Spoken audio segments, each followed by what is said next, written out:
नमस्कार, मैं डॉक्टर बिंदु भसीन, सह आचार्य इतिहास विभाग डूंगर महाविद्यालय बीकानेर। आज मैं एमए फाइनल के स्टूडेंट्स को पेपर 8 के औरंगजेब की दक्षिण नीति किस प्रकार की रही, इस पर अपना व्याख्यान दूंगी।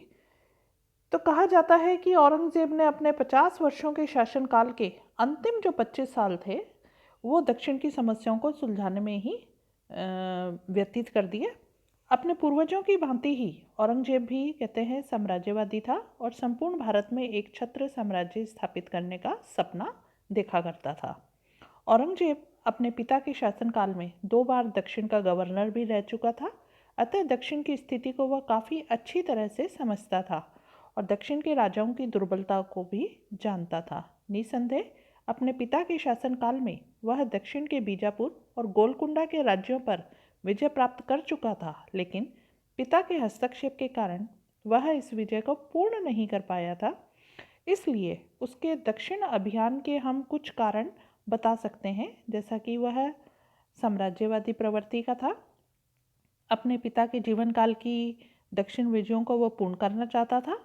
कट्टर सुन्नी मुसलमान होने के कारण वह दक्षिण के शिया राज्यों को उन्मूलित करना चाहता था, यानी कि अपना वो कर्तव्य समझता था।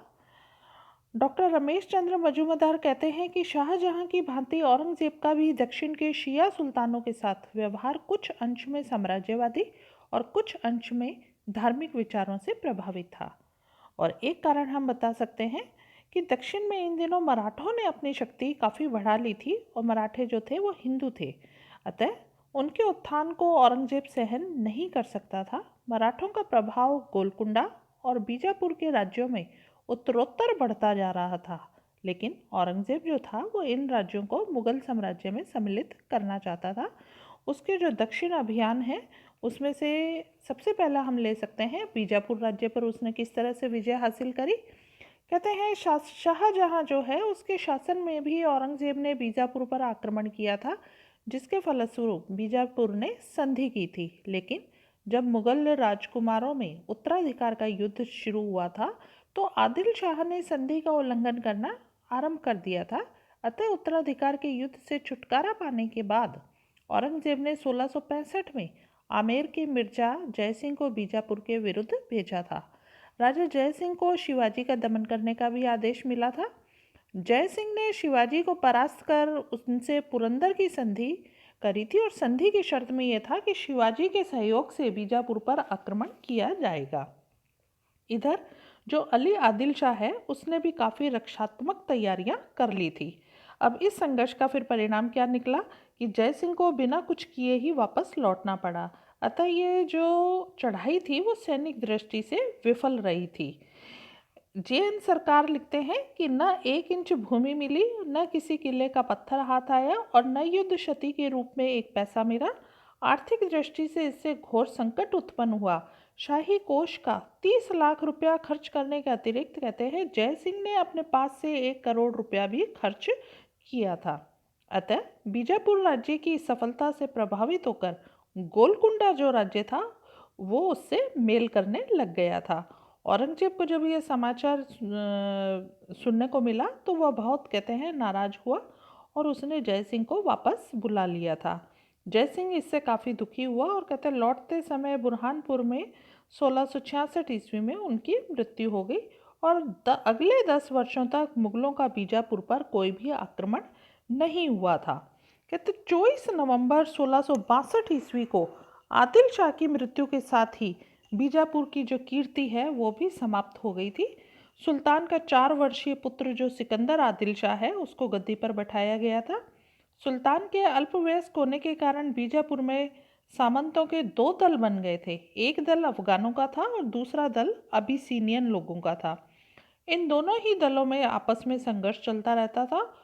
इसलिए आंतरिक कलह का लाभ उठाकर 1676 ईस्वी में मुगल सूबेदार बहादुर खां जो था उसने बीजापुर पर आक्रमण किया, लेकिन कहते हैं वह परास्त हुआ। अतः औरंगजेब ने दिलेर खां को दक्षिण का सूबेदार नियुक्त किया। दिलेर खां ने बीजापुर के मंत्री जो सीदी मसूद है उससे षड्यंत्र कर बीजापुर को मुगलों के अधीन करवा लिया। लेकिन कहते हैं इधर सीदी मसूद ने चुपचाप शिवाजी से भी संधि कर ली थी। सितंबर 1679 ईस्वी में दिलेर खां ने बीजापुर पर आक्रमण कर दिया, लेकिन बीजापुर को मराठों की सहायता मिल जाने से कहते हैं दिलेर खां जो था वो परास्त हुआ। सम्राट ने दिलेर खां को वापस बुला लिया और स्वयं नवंबर 1681 में बुरहानपुर आया। प्रारंभिक आक्रमणों में कहते हैं मुगल सेना असफल रही थी, क्योंकि संभाजी और गोलकुंडा राज्य बराबर बीजापुर को सहायता दे रहे थे।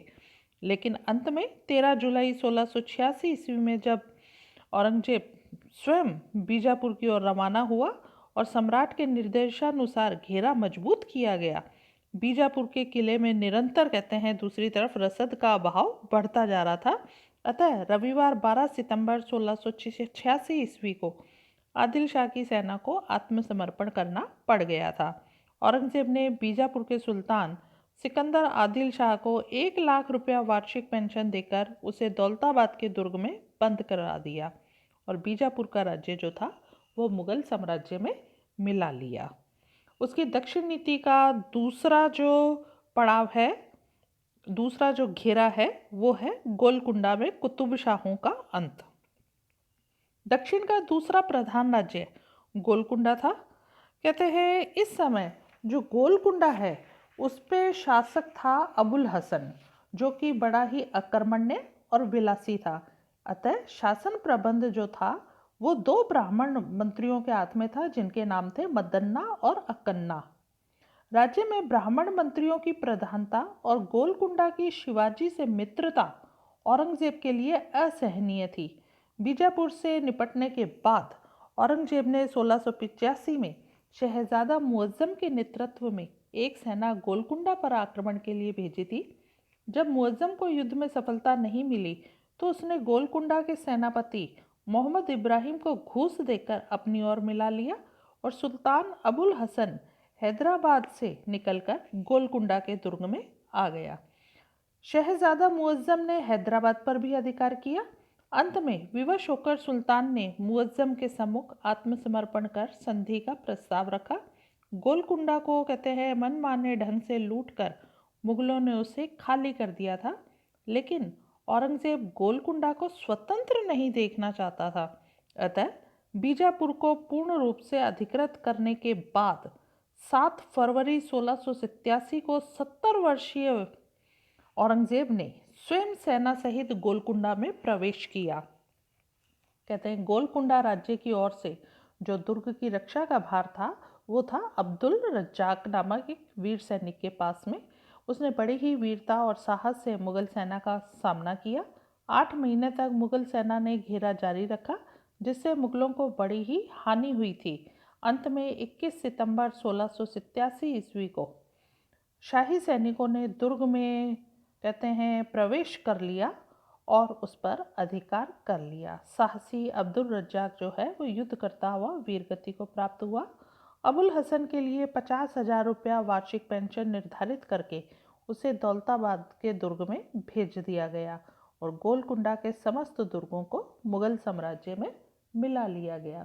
दक्षिण अभियान का तीसरा उसका कदम है मराठों के साथ संघर्ष। कहते हैं जहांगीर के शासनकाल में ही मराठे जो थे वो दक्षिण की राजनीति में सक्रिय होने लगे थे। मराठों का शासक जो शाहजी भोंसले था उसने अपना प्रभाव काफ़ी बढ़ा लिया था और एक जागीर का स्वामी भी बन चुका था। शाहजी के बाद उसके पुत्र शिवाजी ने भी तत्कालीन परिस्थितियों का अच्छा लाभ उठाया था। उत्तर में औरंगजेब को उत्तराधिकार के युद्ध में तल्लीन देखकर शिवाजी ने अपनी स्थिति को सुदृढ़ करके निजामशाही राज्य के अनेक दुर्गों पर अपना आधिपत्य स्थापित कर लिया था।